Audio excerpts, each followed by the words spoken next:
All right, let's continue. Last week we left off with the reason Satan hates us. We're made in God's image. Now, we can spend days and days on this topic. It's a moral image. It's also, we have a Trinity. We have a body, soul, and spirit. God is Father, Son, and Holy Spirit. And there's whole books, you can take whole courses on that, so I'm going to refrain from getting distracted too far. We'll never get done. But Hitler is quoted as saying, if you tell a lie long enough and loud enough and often enough, the people will believe it. He also said that people are more likely to believe a big lie than a small one. And it's surprisingly true.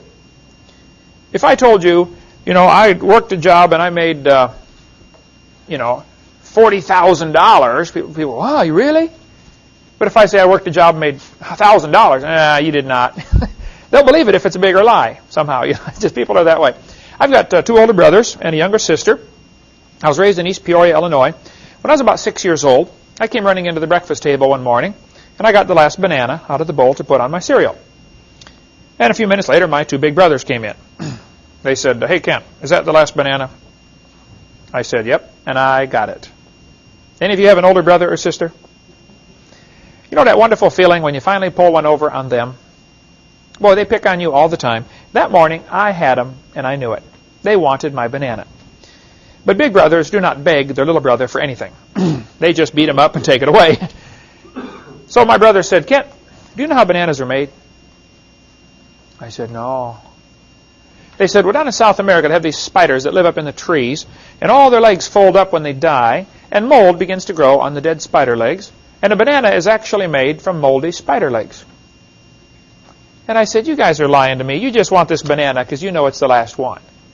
They said, no, brother, we're not lying. You cut that thing in half and look in the middle, you can still see the black spots where his legs were.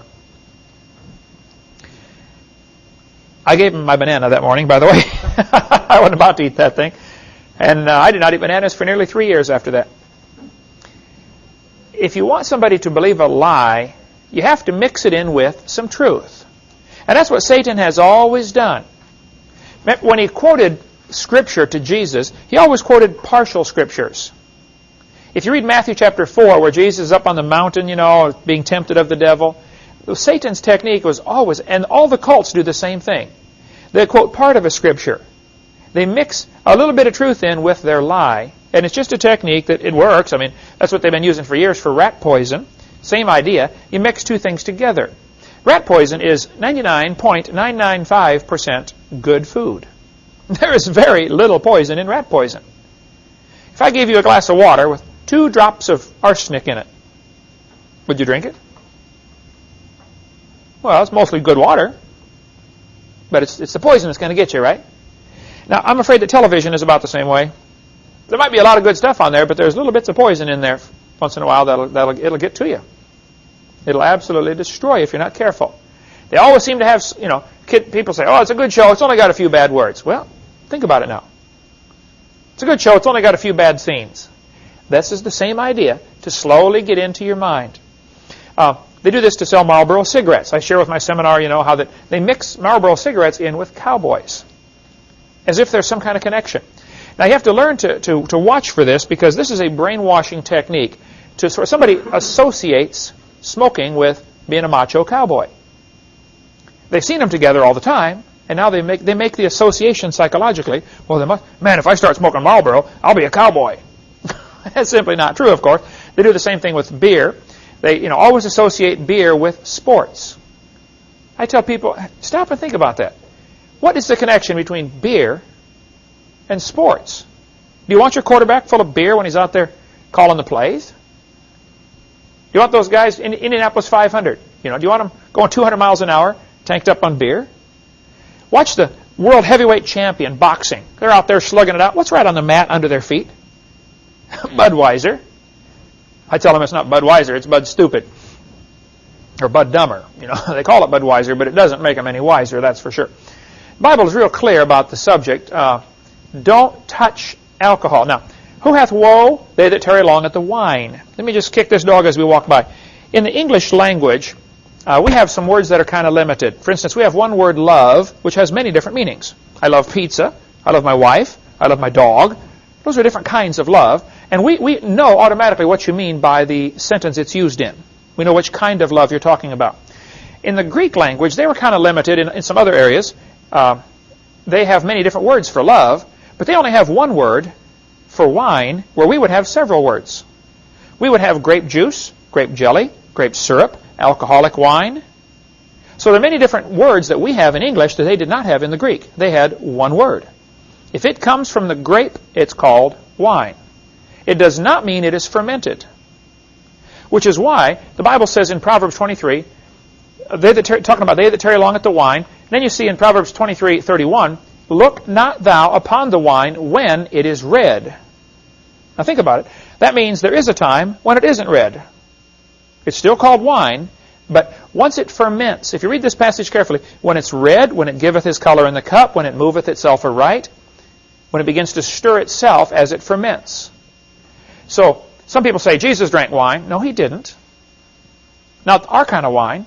He turned the water into wine, which was grape juice, and they drank it the same day. And Jesus could not have drank alcoholic wine because he would have gone against what the Scripture says. And he didn't violate any Scriptures. So the whole problem comes from the limited Greek language in that particular word, and English has more words to describe that. Anytime you translate, you have that problem. Tanya, you speak Russian, you try to, sometimes there just isn't a good word to put in for what do you mean by that? And sometimes it takes a whole sentence to describe what one word says. And this is a case with wine. The Bible's real clear in Habakkuk chapter 2, woe unto him that giveth his neighbor drink. There's a curse on those that supply alcohol to other people. There's a curse on those that drive the beer truck. There's a curse on those that give out the wine. There's a curse on them. I don't want a curse on my life. I couldn't take a job as a stewardess on an airplane for fear God would be upset with me because I'd have to serve the first-class passengers alcohol when they ask for it. I couldn't work in a store if I had to serve alcohol. I wouldn't want to be a waitress or a waiter if I had to do that. I know some people that have stood their grounds and said, this is my conviction. I'll come work at your store. I'll be a good waiter, etc., but I won't touch the alcohol. And look, if you're a good worker, the boss will give you something else to do. But Habakkuk's a good verse to consider. There is a curse on those that drink alcoholic beverages and those that even serve it to other people. Now, I tell people, one kid said, what's the matter, Brother Hovind, don't you like beer? I said, I don't know, I've never tasted it. I'm 47, never had a drop in my life. I've had NyQuil a few times. And then he said, well, how do you know you won't like it if you don't try it? And I always respond by saying, well, that's a brilliant way to live. Let me ask you a question. Have you ever laid your head under a semi-truck? Well, how do you know you won't like it if you don't try it? You don't have to try everything to know if it's good or bad, okay? There are other ways to learn. And any kid dumb enough to fall for that thing, well, you got to try it to know if you'll like it. Look, that's not, have you ever jumped off the building into the concrete head first? You ever poke your eye with an ice pick? I mean, no. You don't have to do things to know if it's good or bad. You can figure it out some other ways, One good way is to read what God's Word says. Another good way is to talk to somebody who's older. You get these 7th graders taking advice from fellow 7th graders. That's real brilliant. Man, ask somebody who's been around the block a few times. They can give you some wisdom. I like sitting talking to the old people, these 70, 80, 90-year-olds. It's unbelievable some of the stuff they come up with. Just, they've been around, They've learned a few things. What's happening, though, the idea of mixing good and bad together is exactly what's happening in our textbooks. Science textbooks, and I have a huge collection of them, there's a lot of good science in them, okay? But there's some poison mixed with it. If you analyzed rat food, you would find out it's mostly good food. And I'm not objecting to good food. It's the poison that's bad. And I'm not objecting to science, but it's the poison mixed in with the science. And this is how they get by with it. They will say, oh, the book's awfully good. Yeah, but what about the poison in there? Let me show you something. Here's a first grade textbook. They tell the kids in first grade, Earth has changed much since its formation 4.5 billion years ago. They start off with a first grader telling him the Earth is 4.5 billion years old. Now, this is the teacher's edition. So what I'm showing is what's in the margin for the teacher to teach the kids. Teach the kids the Earth is 4.5 billion years old. Now, if you tell that to a first grader, he's going to believe you. Don't you think it's reasonable that the first grader should be able to go to school, listen to the teacher, and believe what they say? I mean, they ought to be able to, shouldn't they? So the humanists know in order to get their religion believed by the majority, they have to start with the kids when they're really young. Start in first grade. They tell them again in second grade. Since its formation 4.5 billion years ago, Earth has changed. At the bottom they say life too has evolved on Earth. Now right here we've got to take some time, and one of the quiz questions next week will be the 6 different meanings of the word evolution. This is how the kids get confused every time. I have learned the hard way, after doing, 46 debates now and over 4,000 radio and TV call-in talk shows, if you want to win a debate on evolution, it's very simple. You first define the word. When somebody says, do you believe in evolution? You have to say, what do you mean? Because there are 6 different meanings to the word. Number 1, we have cosmic evolution, which is more commonly known as the Big Bang. Has anybody ever observed a Big Bang produce anything orderly? If best I remember, Big Bangs produce big messes. That's the folks in Hiroshima that survived that Big Bang about 60 years ago, right? That's the folks in Iraq that survived all the Big Bangs we sent over there, several years ago. Cosmic evolution would be the origin of time, space, and matter. Remember we mentioned how God is a Trinity from Genesis 1:1. In the beginning God created the heaven and the earth is a reference to time, space, and matter, right there in Genesis 1:1. The Big Bang is an alternative, substitute way to explain how we got time, space, and matter. The Bible starts off and says, in the beginning, God. Now, if you can believe those first 4 words, the rest of the Bible's easy to believe. God created time, space, and matter. According to the evolution, the Big Bang created time, space, and matter. They attribute the same characteristics that God has to Big Bang, able to produce time, space, and matter. The second definition of the word, after the Big Bang supposedly exploded, the Big Bang, according to the evolutionists, would produce hydrogen and possibly a little bit of helium. The sun is hydrogen and helium. The question then would come, how do we get the other elements? Where do we get lithium and carbon and oxygen and neon and all these 92 elements plus the synthetic ones we have? Where do we get these elements? You'd have to have really billions of years of chemical evolution. Now, the answer the evolutionists often give to this one is, well, stars are so hot they're able to produce higher elements from just the heat. Okay, well, where did the energy come from then? You're going to have either matter or energy, one or the other. I mean, yes, stars do produce a lot of heat and sometimes produce other elements, some of the higher elements. But all of the reactions we see in nature, we see uranium decay to lead. Potassium decays to argon. They're all downward. We don't see any upward ones without enormous energy input. So the question is, how did we get the higher elements? They don't talk about this hardly at all, but it is a real serious obstacle. You'd have to go through a stage of chemical evolution. Then after that, you'd have to have stellar, which means stars, stellar and planetary evolution. How did the stars form? I mean, you walk outside, you take a look, there's a lot of stars up there. Estimates are every person on Earth could have 2 trillion of them per person. So where did they come from? One atheist was trying to answer this question one time, and he said, well, don't you know, Dr. Oven, if 20 stars explode near each other, they'll produce enough energy to create a star. I said, well, think about it. You got to lose 20 to gain 1? You sound like a Democrat trying to borrow your way out of debt. If you're losing 20 to gain 1, that looks like a losing proposition to me, doesn't it? First place, nobody's ever seen that happen. It's just theoretical that it could happen if 20 exploded. That's just all theoretical. Nobody's ever observed it. Now, since science deals with what we can observe, we can test, we can demonstrate, this part of evolution is not science. It's part of their religion. It would have to happen, though. It'd have to happen a whole bunch of times. I mean, trillions of times, because there's a lot of stars up there. Number 4, you'd have to have organic evolution. That is basically the origin of life. How did life get started from non-living material? We will cover a whole lot more on that experiments they've tried to do to create life in the laboratory. Back when we get to what's on my video number 4, it'll probably be several years before we get there at the rate we're going in this course. But we cover the origin of life. It's absolutely hasn't happened. Nowhere close. One student, I was in a debate one time at University of West Florida, and this smart aleck student stood up and he said, "Now, Dr. Hovind, what would you say if a bunch of intelligent scientists someday create life in the laboratory?" I said, well, first place, they're absolutely nowhere close to it. They can't even get the amino acids to stick together very good. And that's just a small building block.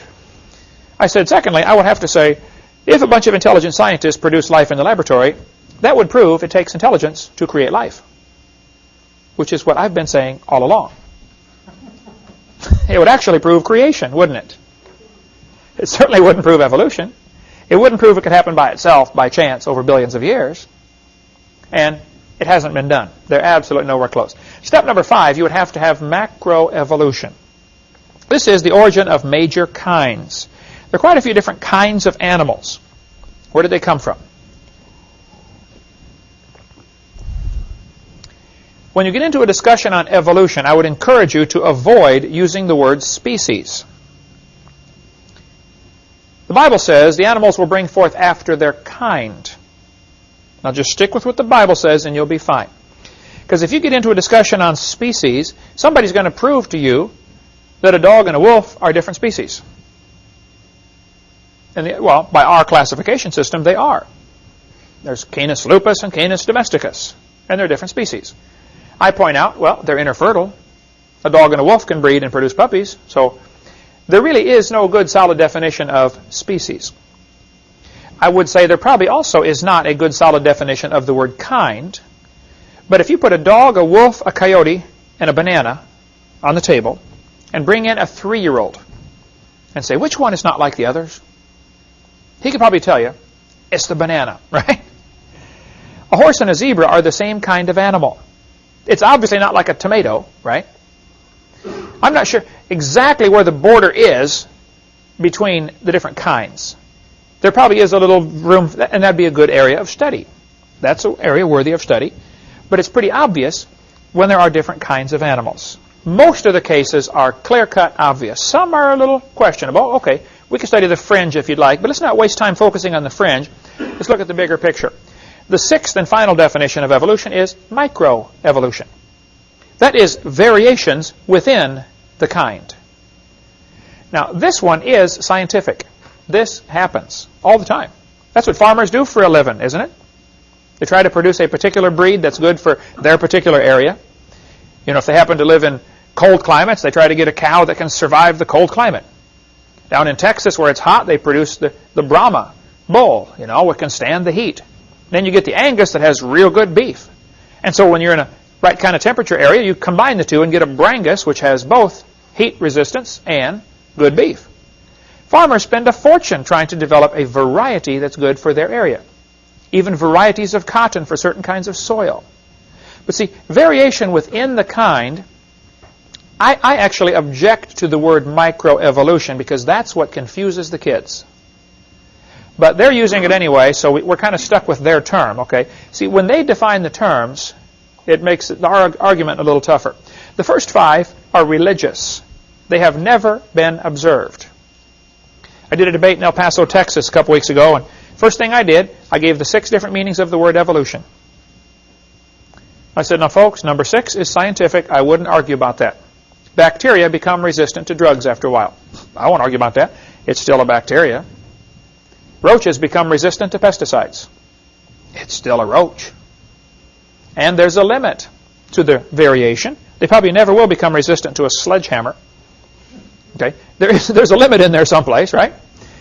So what's going to happen? Scientists or evolution teachers are going to give thousands of examples of microevolution, which is indeed true. And then they somehow, by association, make the kids believe that all 6 of those go together. And it ought to be illegal to do that. Okay, it's called bait and switch. You get them to offer them one definition of evolution, variation within the kind. Most of the textbooks will say something like, evolution is change in a species over time. And that sounds real innocent, and that's true. Don't you probably look different than your grandpa? Yeah. Does that prove you came from a rock? No. You see what I mean? Certainly doesn't prove the Big Bang or any other thing else up there. That's all fairy tale stuff. And if you will learn those 6 different meanings of the word evolution, And whenever you get into a debate or an argument on the subject, just simply stop and say, what do you mean by evolution? And if they say, well, things change. Oh, yeah, I agree. I believe that. Oh, you believe in evolution? Well, I believe things change. I believe the change is limited to whatever information is already in the gene code. That doesn't prove a turtle and a banana are related, that's for sure. It might be that all the 500 varieties of turtles came from maybe only 10 turtles in the Garden of Eden. I don't know how many kinds God made. And today there's probably a lot of new varieties, but still, there's still a turtle. So be very careful. You can win the argument every time, and you got to watch for it, because they will constantly try to blur the border between micro and macro. And they're missing the entire point of the other phases of evolution. Those are the 6 meanings. And if you keep hammering on that, eventually they'll either get mad and go away, or they will get converted. Because that, to me, is the whole crux of the argument. The teachers are taught, in the teacher's manuals, be sure to stress that the earth is billions of years old. Make sure the kids believe this. If I told you a dog came from a rock because somebody gave it a pill, that's stupid, right? But in the science textbook, they teach the dog came from the rock over billions of years. So if it happens slowly, maybe that happened. It's still a fairy tale, okay? It doesn't happen. Time's not going to change it.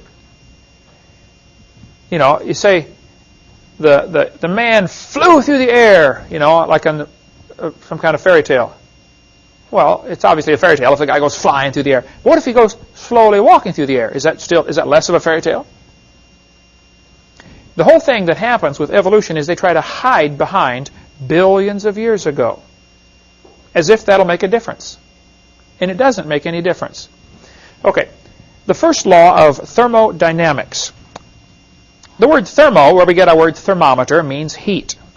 We will ask you to define thermodynamics.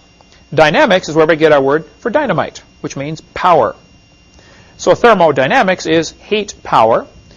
One of the universal laws, the first universal law here, thermodynamics, tells us matter cannot be created or destroyed.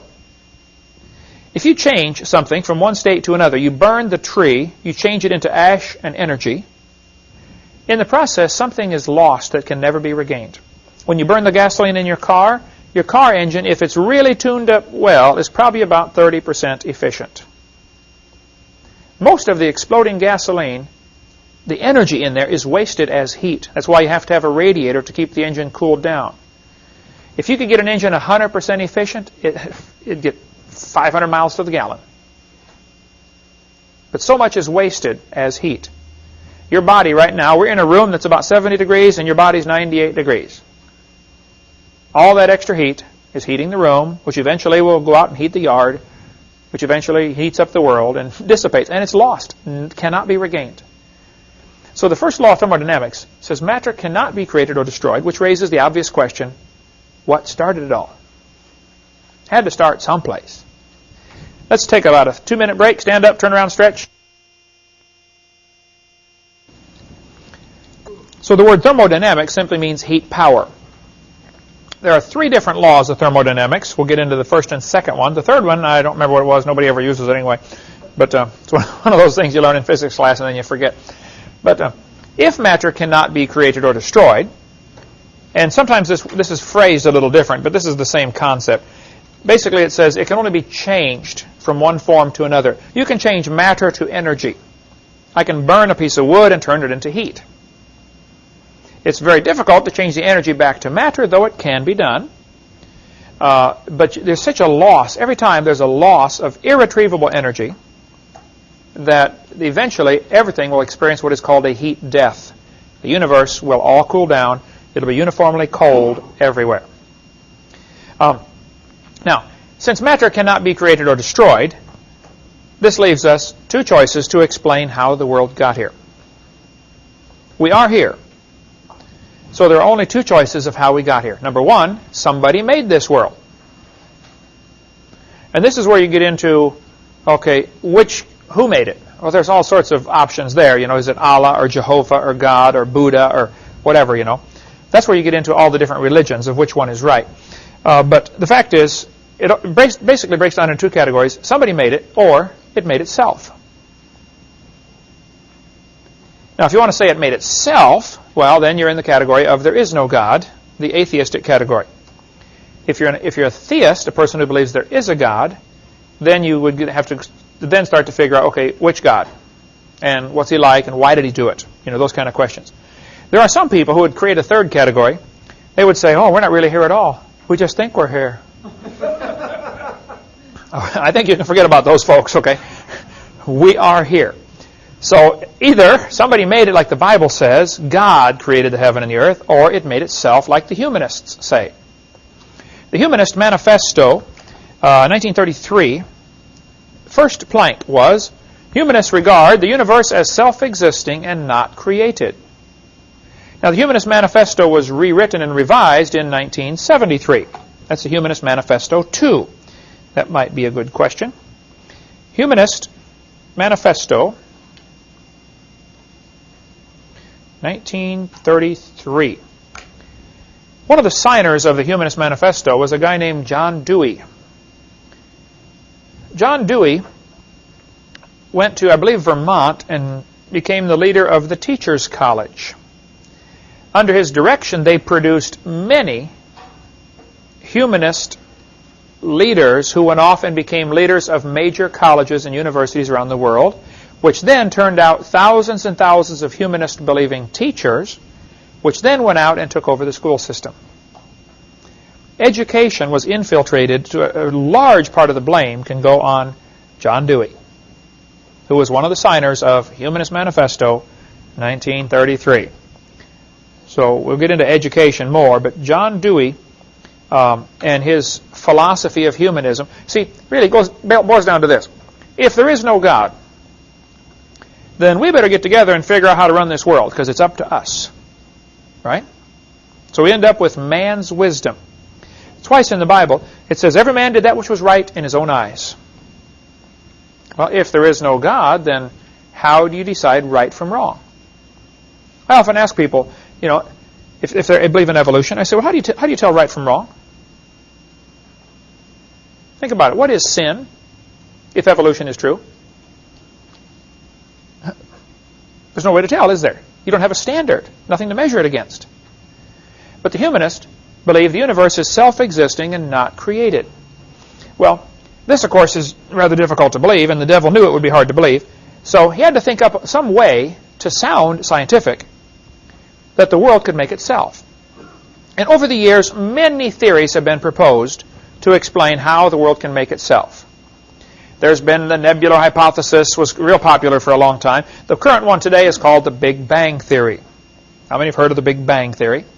That is the current way to explain how the universe got here without a creator, which, of course, really doesn't explain a thing, because they're just giving to some mythical name, Big Bang, they're giving it the same characters that God has. Big Bang created time, space, and matter.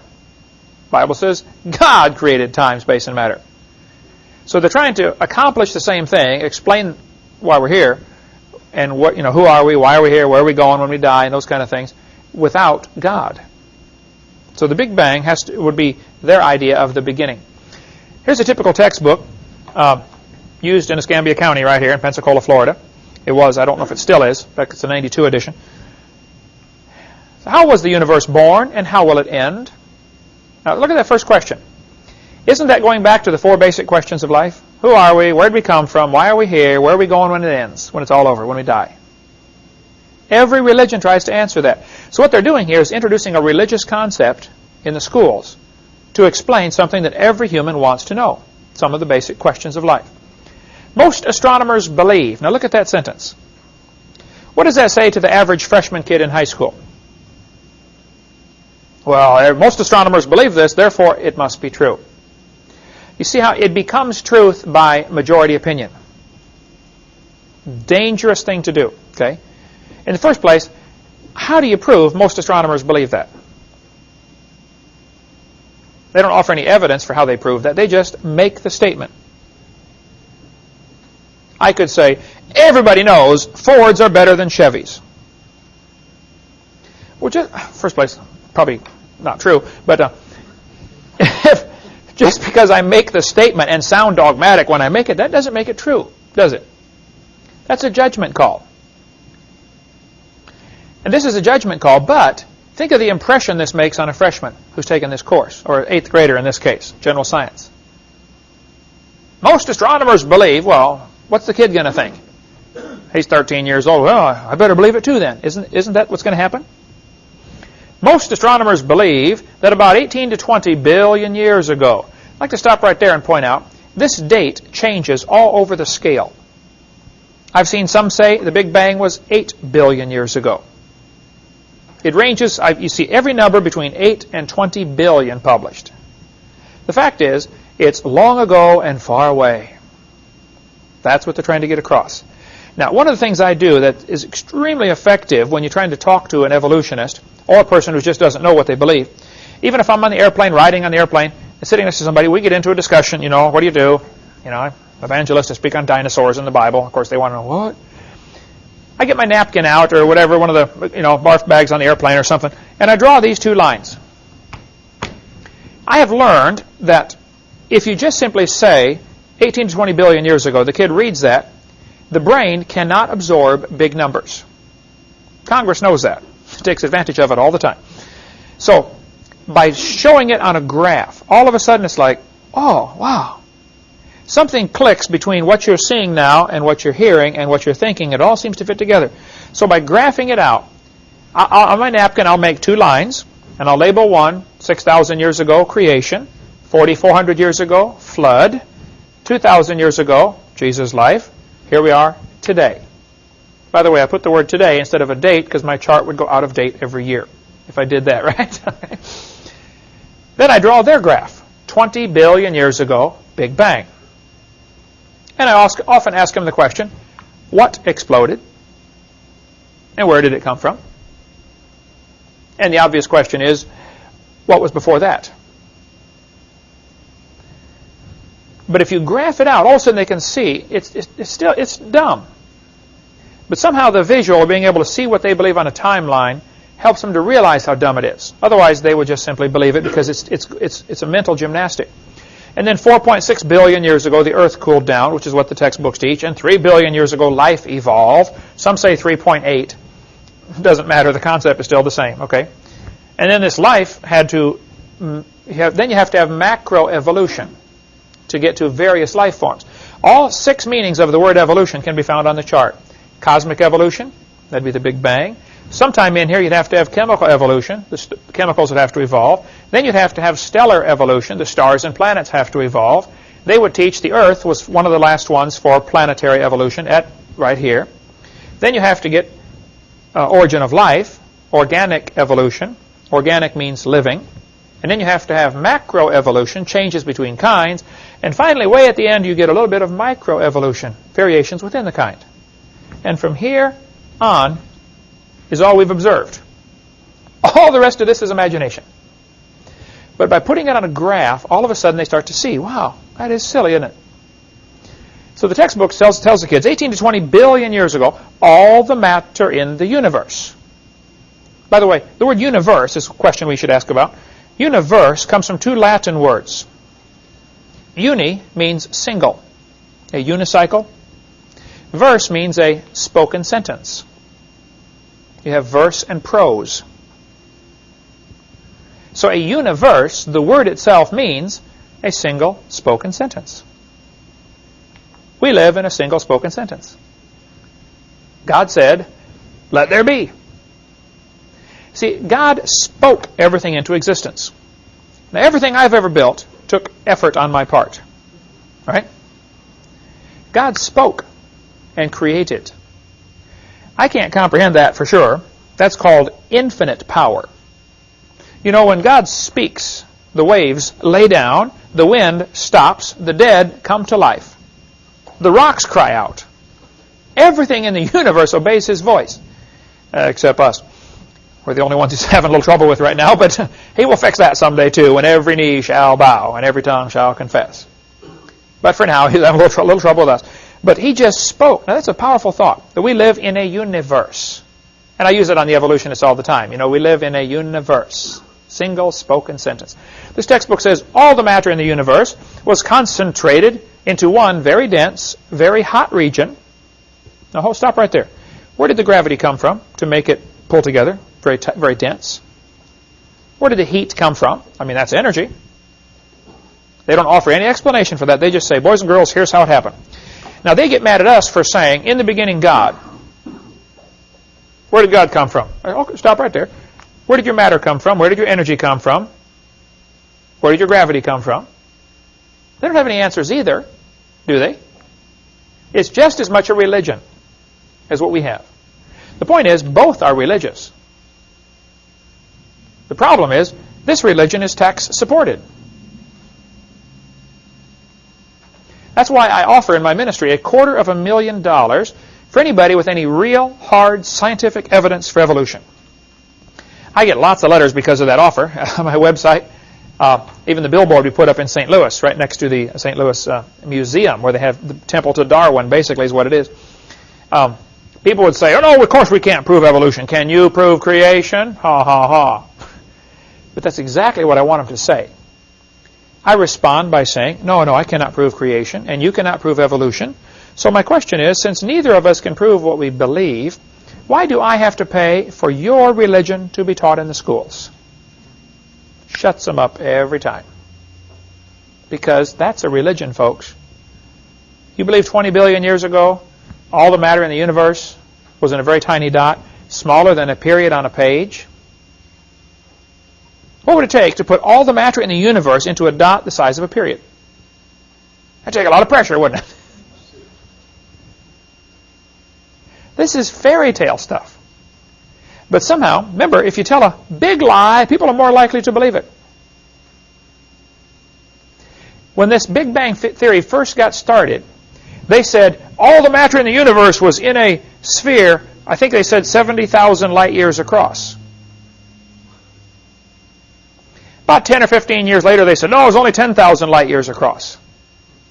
It keeps getting smaller and smaller. Now it's down to a dot. Guess what's coming after the dot? Nothing at all.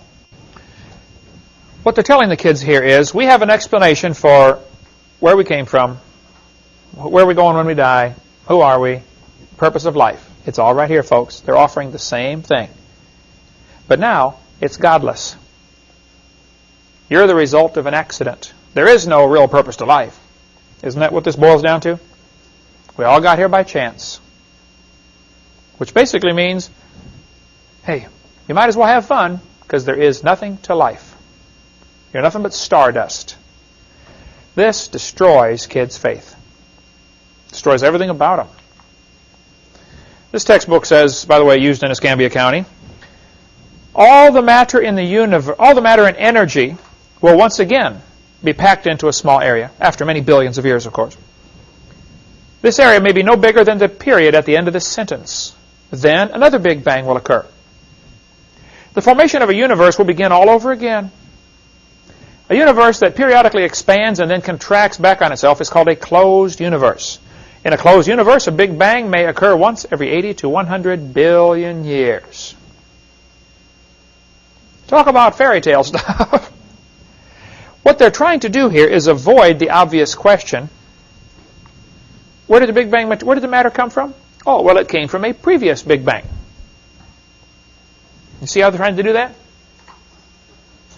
That's like some of the Hindu religions. Where did God come from? Well, he came from a previous God. Oh, where did that one come from? Well, he came from one before that, This is what the Mormon religion teaches. They teach, as I am, God once was. As God is, I shall be. It's one of their slogans. They teach God was a man like us, and if you're a good Mormon, you get to go be a God someday and start your own universe. So it avoids the ultimate question of how did it begin? Oh, it's just always been. It's always been. That's what they're trying to say here. 18 or 20 billion years ago, there's going to be a Big Bang. There was a Big Bang, and then in another 80 billion years, it's going to close up and start over again. This textbook says nothing really means nothing. This guy's real smart, right? He said not only matter and energy would disappear, but also space and time. However, physicists theorized that from this state of nothingness, the universe began in a gigantic explosion. Now here we have 16.5 billion years ago. I told you the number ranges all over the scale from 8 to 20, right? Remember, it started off as a big dot, 70,000 light years across. Now it's down to a dot. Now it's down to nothing. How can nothing explode? That's what I asked him. Excuse me? Nothing exploded, and here we are. Huh? Oh, that sounds good. Well, if you tell a big lie, people are more likely to believe it. Do you understand how many millions of Americans believe that? Do you understand how many kids got taught that and believed it today in our school system within 10 miles of where I'm standing? Think about it. Think about the ramifications of that. If a kid believes that, what's his image of himself? I'm nothing but dirt, nothing but chemicals. See, the Christian image, you're made in God's image. God loves you. He's got a purpose for you. You get a bunch of kids believing that, there's no telling what they're going to do. One of the two boys that shot everybody in Colorado, both of the boys were strong believers in evolution and followers of Charles Darwin's teachings. One of them had on his T-shirt, natural selection, when they found him dead in the hallway. That's where it leads, folks. Hey, there's no God. I had a kid sat in the second row in a public school I spoke at in Pennsylvania. He said, Mr. Hovind, I'm an atheist. I said, really? He said, yep, there is no God. I said, are you sure? He said, oh yeah, I'm sure. I said, well, tell me, son, if you're an atheist, how do you determine right from wrong? He said, oh, that's easy. I decide if something's right or wrong. He said, I'm the God of my own universe. I said, boy, I'm glad to hear about that, son, because I'm going to shoot you in 5 minutes. He said, you can't do that. I said, oh, yeah, you see, I'm the God of my own universe, and I decided it's fine for me to shoot you. What's wrong with that logic? Hey, if there is no God, the strongest survive, right? If I can take it away and I'm bigger than you, well, it's just your tough luck. Doesn't the lion do that with the zebra when he gets hungry? I'm taking your life away so I can eat.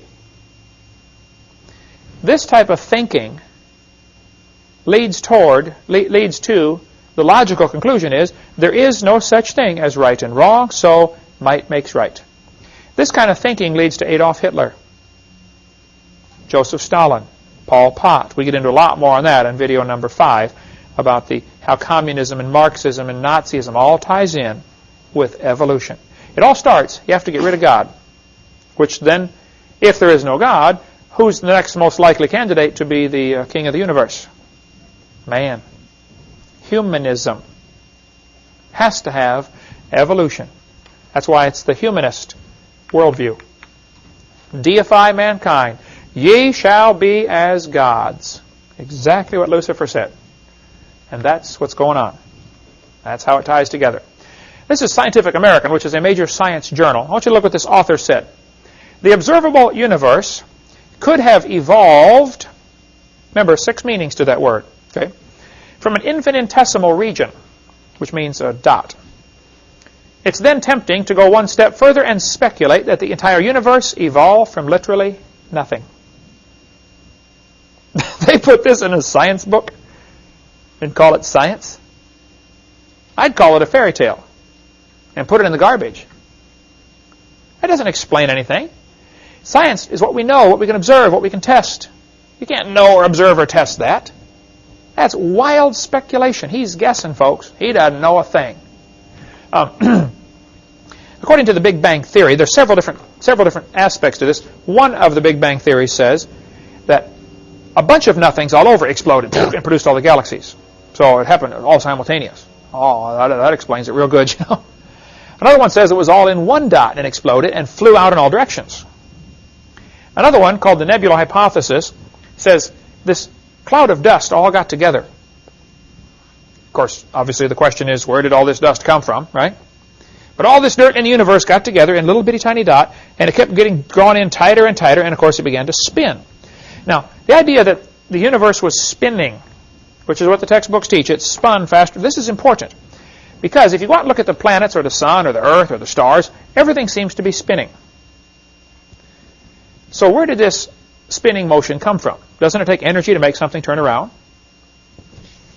They either have to have each planet and star and sun and moon start spinning on its own somehow, which is quite a stretch, you know. Why is everything spinning?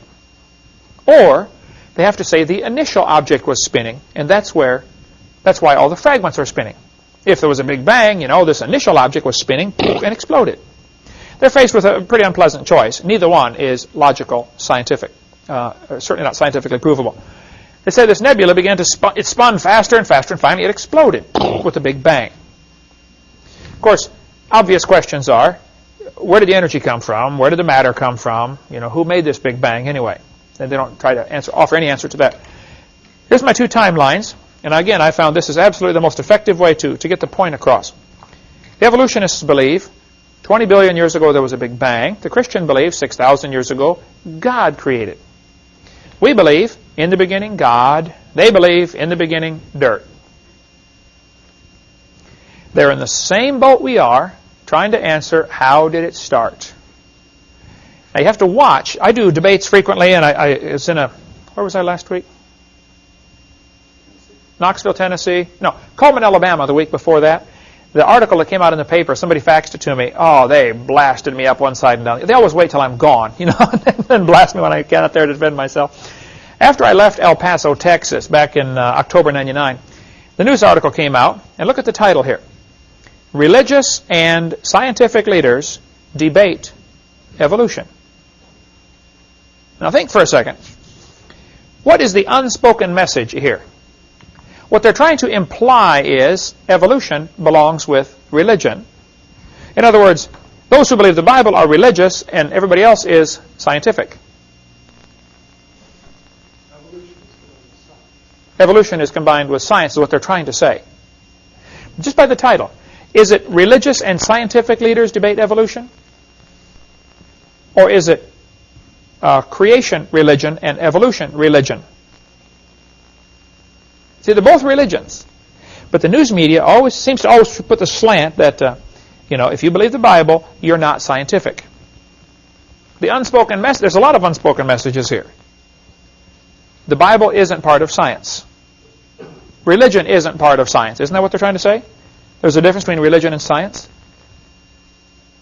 They do this all the time, and you got to watch for it. Yes, sir. Isn't it true that, like I said, most scientists, they lend their credibility, their scientific training to this idea of evolution, and in fact do stand up and debate with you saying, I'm a scientist, here's my credentials, and even though I'm promoting a theory, it's supported because I have these scientific credentials. So isn't it true that scientific leaders are supporting evolution? Why are they doing it? Many scientists do also happen to believe in evolution. I could say some scientists drive Fords, some scientists drive Chevys. It doesn't mean the Ford has anything to do with science or the Chevy has something to do with science. The fact that he believes in evolution and also is a scientist does not mean there's a connection.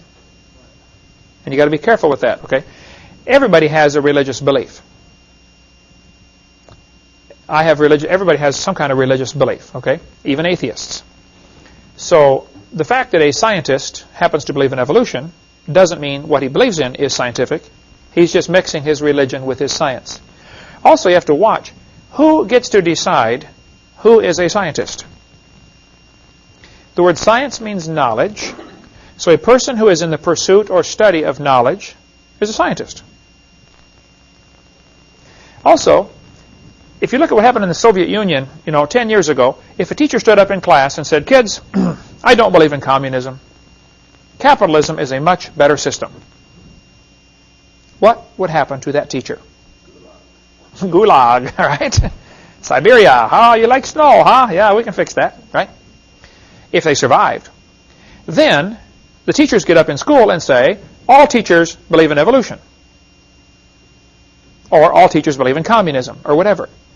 They try to use this. See, anybody who wants to use majority opinion as an argument, as some kind of evidence, red flags ought to go up all over the place. Hold on just a minute. Majority opinion doesn't mean a thing.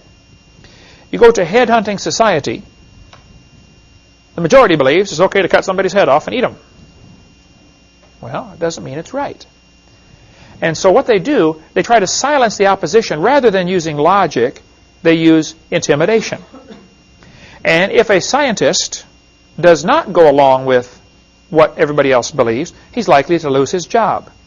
A couple days ago, Dan and I sat in the living room of Robert Gentry in Knoxville, Tennessee, who worked at Oak Ridge Laboratories. He's a scientist.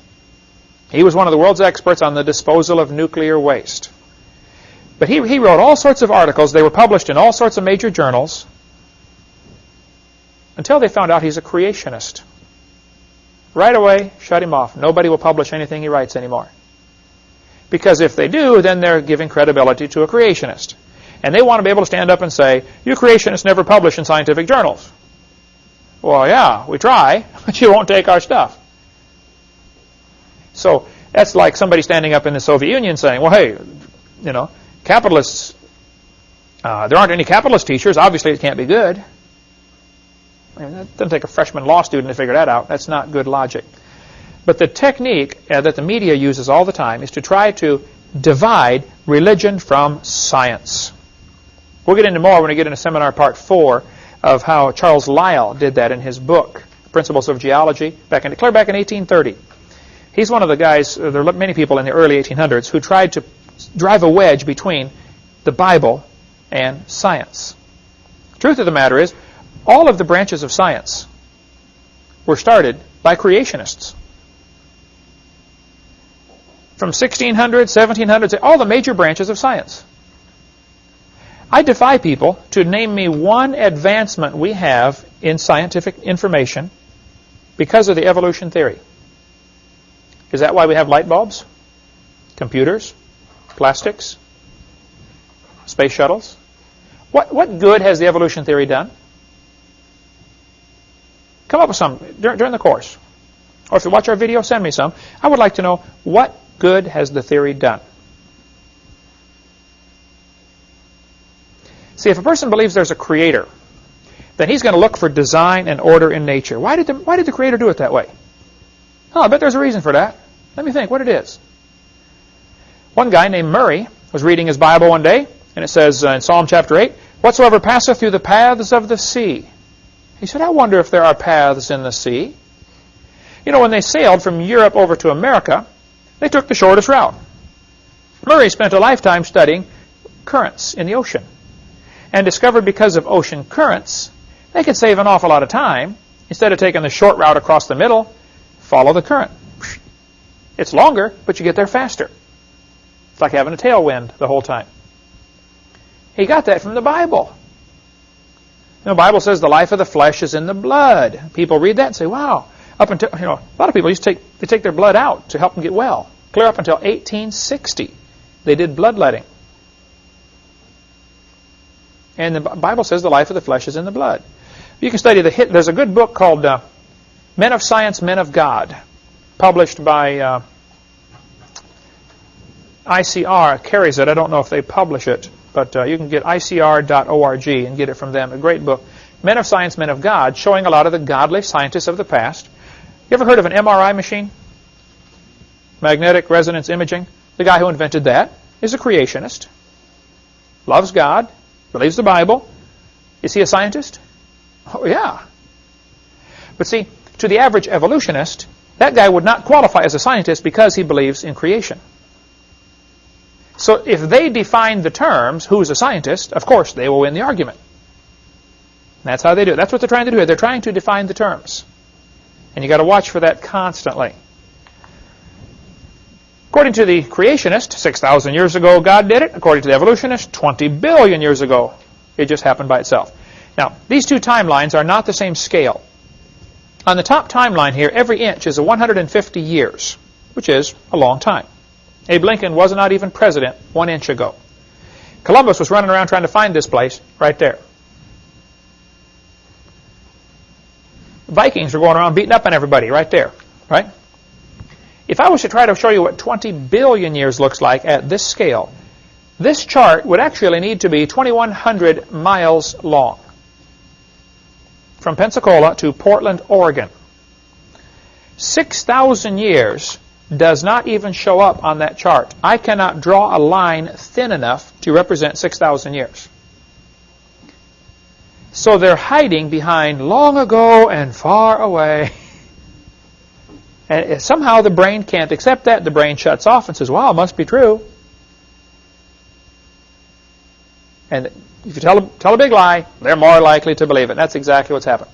Now, the basic questions that you need to ask are, where did the matter come from? Where did the laws come from? And where did the energy come from? I ask that to evolutionists all the time. Okay, you say there was a Big Bang. Please help me now. Where did the matter come from? What exploded? They don't know, of course.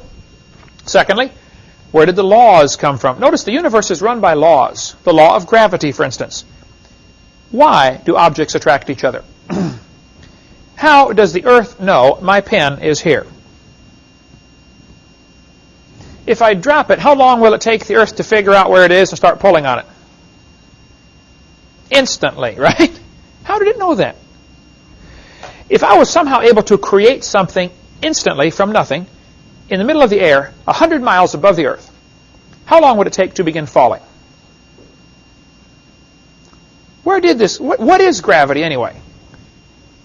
Give me a jar of it, would you please? Nobody has a clue what it is. We use it all the time, obviously, or you'd be sitting on the ceiling or something. But nobody knows what it is, and we still don't know why do we have this interesting force called gravity, or inertia, or centrifugal force. I mean, there are hundreds of forces in the universe. Where did they come from? Who made them? And why are they so precise? Thirdly, where did all this energy come from? Energy and matter are sort of interchangeable, but anytime you change from one to the other, you have a tremendous loss. So basically, where did the matter, where did the energy came from? It's sort of two sides of the same coin. But these are things the evolutionist simply doesn't know. I use the merry-go-round illustration in my seminar because it illustrates something called the law of conservation of angular momentum. If you put kids on the merry-go-round and get it spinning, as it goes faster and faster and faster, eventually, of course, the kids are going to go flying off the merry-go-round. Now, when the kid flies off, if the merry-go-round is going clockwise, the kid will be spinning clockwise as he exits. The reason for this is, if you can imagine the circle spinning, the outside has to move faster than the inside. It's got further to go in the same amount of time. And because of that, if it cracks up in a frictionless environment, now that's key, okay? This would only work in a frictionless environment. And that's what the Big Bang Theory says. All the matter was in one dot. Well, if all the matter is in one dot, then you have a totally frictionless environment. There's nothing for it to hit on the way out. So and they said it was spinning, and it exploded. Well, then, all of the fragments should be spinning the same way. But yet, they're not. Venus and Uranus, and possibly Pluto, they're not quite sure yet. Last I heard, they don't know for sure which way Pluto spins, but they think it may be spinning backwards to the other 6. Here we have 6 planets spinning one way, 2 and possibly 3 spinning the other way. And it's not just 2 planets together. Venus and Uranus have several planets in between. So why do 2 planets spin backwards? One atheist I debated said, well, maybe something hit Venus and spun it around backwards. I said, well, I suppose that's possible, but think about it for a minute. Do you realize what it would take to reverse the spin of a planet? Don't you think it would leave a dent at least? Where is the dent? Why is Venus nearly perfectly round and in a nearly perfectly circular orbit?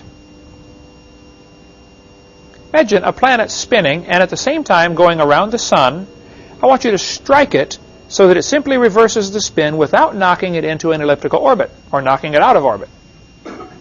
Chances of that is 0. That ain't going to happen. Then not only do we have that problem, we have at least 6 of the 63 moons. I think there are more moons now that have been discovered. But at this time, there were, in 1989, they knew about 63 moons. 6 of them are spinning backwards. Some of them actually travel backwards around their planet. I believe, I'd have to look it up, that 2 planets, Saturn and Neptune, there it is right there, have moons orbiting both directions. Here you got a planet. Some of the moons are going this way. Other moons are going this way. Now, as these moons pass each other, there's going to be a slight gravitational tug. How long can a system like that last before it slowly disintegrates? They drift off into space. Certainly not forever. You'd agree with that, right? Is there some kind of time limit here? I don't know what it is, but I would think logic would say, there's an obvious time limit. It can't have happened for billions of years. So if somebody says the universe was created 6,000 years ago by an all-wise creator, well, then this is no problem. Stuff like this poses no problem for the creationist, but I think it does for those who want to say it's billions and billions of years old. The Bible says, in 2 Peter 3, and in the book of Psalms, identical verse, part of the verse, says, the heavens shall pass away with a great noise. Might be a good bonus question if you can find out which psalm says the heavens shall pass away. So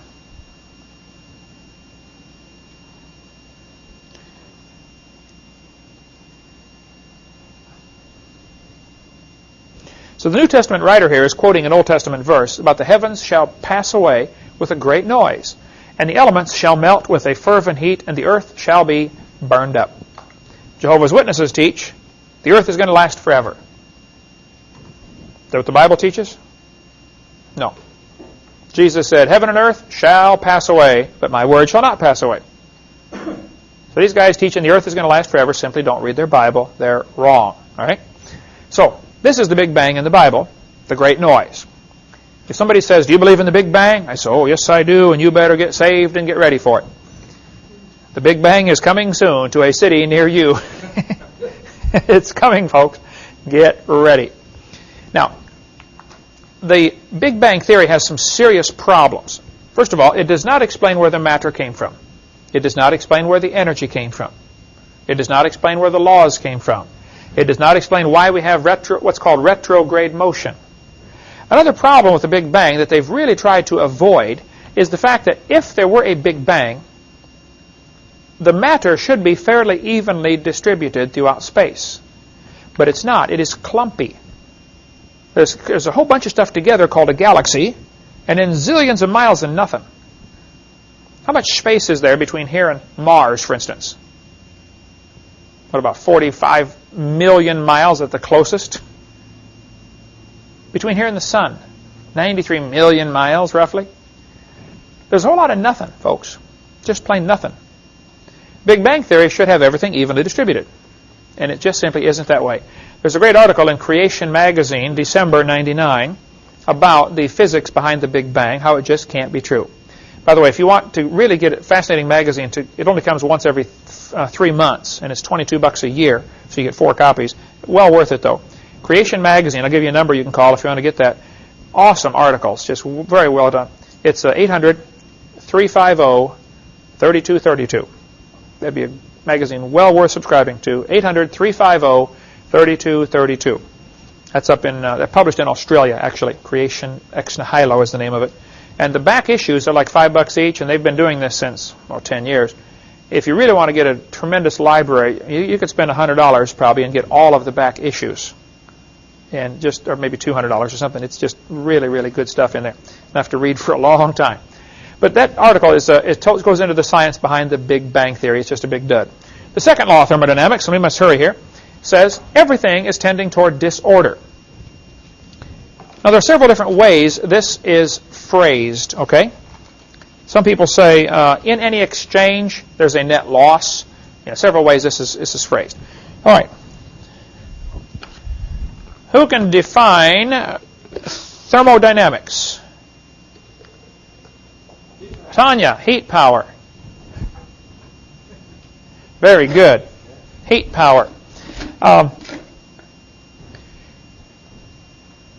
What is another more common term for cosmic evolution? Big Bang. Big Bang.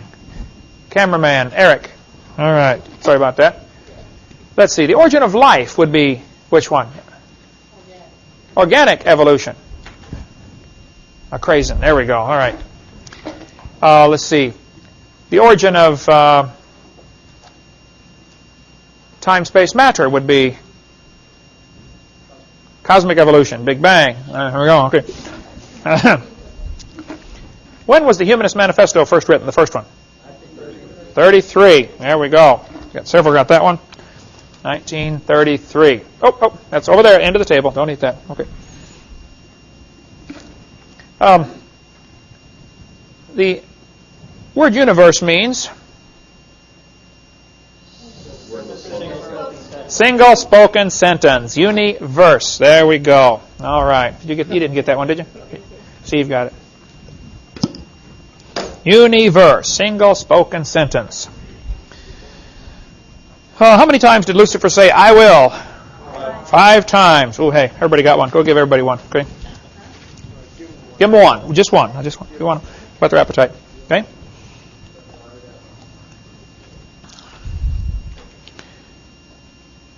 What is the Bible word that means the enlightened one? Lucifer. Very good. Right there. He got it right there, end of that table. Okay. Okay, so the second law of thermodynamics tells us, basically, it boils down to what it means is, if you leave something alone for a while, it's either going to rot or rust or die or fall apart or break down.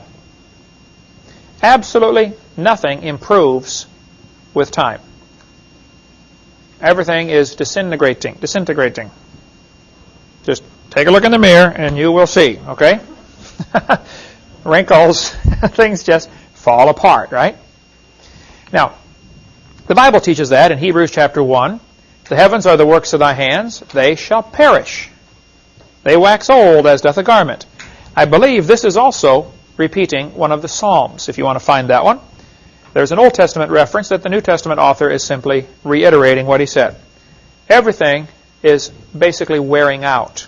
It'll wax old as doth a garment. Garments gradually wear out.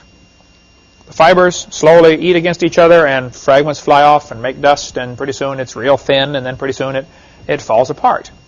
The universe is falling apart. This happens. You can see it. You can observe everything getting worse with time. Take a look at your hairdo when you wake up in the morning. You'll see what I'm talking about. Maybe you fellas can help me. I've been trying to figure something out for a long time. I've been married 27 years now. My daughter's 20. Why does it take the girls an hour of hard work in the morning in order to look natural?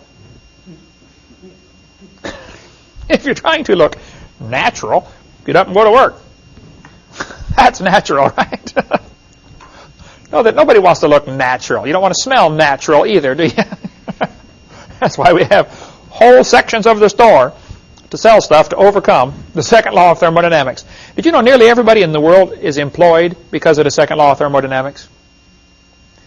You are either fixing something that somebody else made because it's wearing out now and breaking, or you're building a new something because the last one broke, right? Really, if you think about it, that law employs just about the entire population of the world. We have to work to maintain. If you don't exercise, go work out. Second law of thermodynamics will take over, won't it?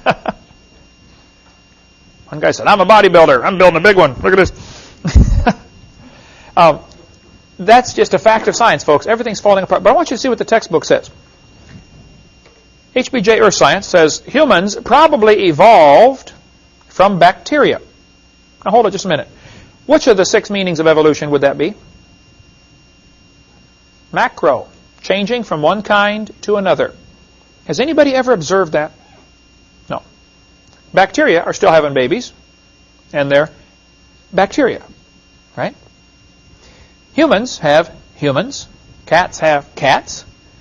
Nothing's ever been observed to indicate this is true.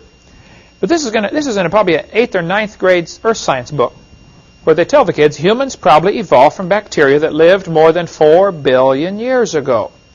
Now, in this book, they stretched it to 4 billion. As we go through the course, I'll show you lots of different textbooks. The number ranges all over from 3 billion to 4 billion. Now, if the universe began 4.6 billion years ago, by the way, in 1905, you can look it up in an old encyclopedia, they officially say the Earth is 2 billion years old.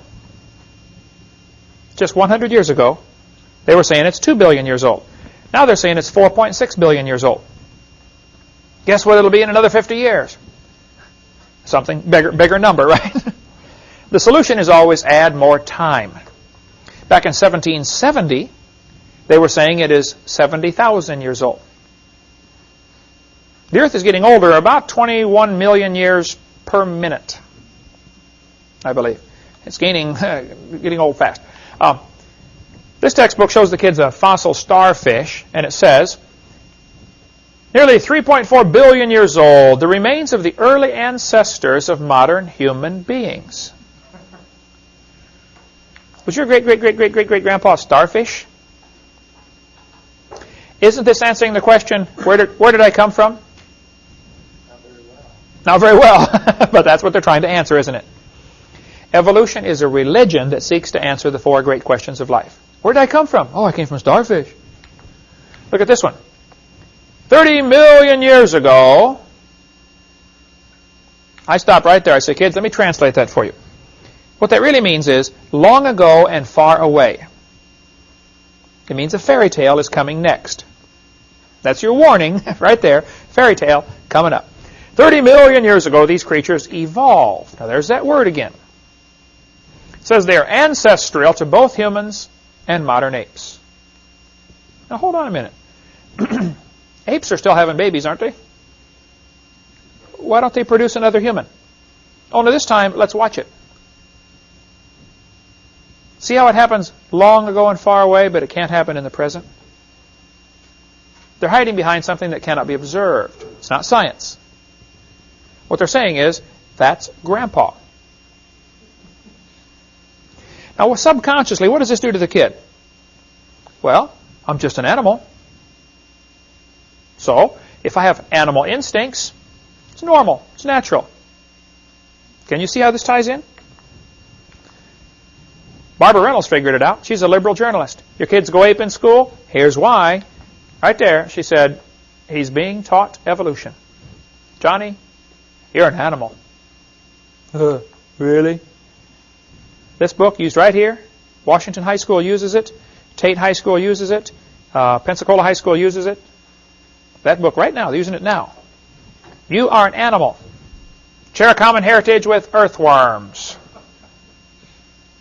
Oh, you mean I'm just an animal? Huh, okay. And you wonder. Some of them make you wonder, don't they, you know? Here we sit back and wonder, why do the kids act like animals? Well, look what you're teaching them. And then the idiot news, when some kid shoots another kid in school, which is happening all the time these days, last week, they jump on the gun control issue, don't they? They're trying to focus the attention away from the real problem, which is what we're teaching them. You ought to get some of the school books, or some of the articles about the 10 most common problems in school in 1870. Chewing gum. Late to class. What would the teacher's list now as the 10 most common problems? Guns in school. I mean, come on. This is all part of the plan, folks. There's a much bigger plan behind all this. The whole purpose of public education, free government education, was Karl Marx's idea. 1846 or 48, the Communist Manifesto. He gave 10 things to do to destroy a country, to make it communist. Number 10 on his list was free government education. 9 or 10. We can look at it. We get into more of that in video number 5, how this ties together. But we teach the kids they're an animal, and we stand back and marvel that they act like animals. If a kid thinks, you know, I'm made in God's image and I'm going to stand before God someday, that may not stop him from doing every crime, but it'll sure help, don't you think? It can't hurt.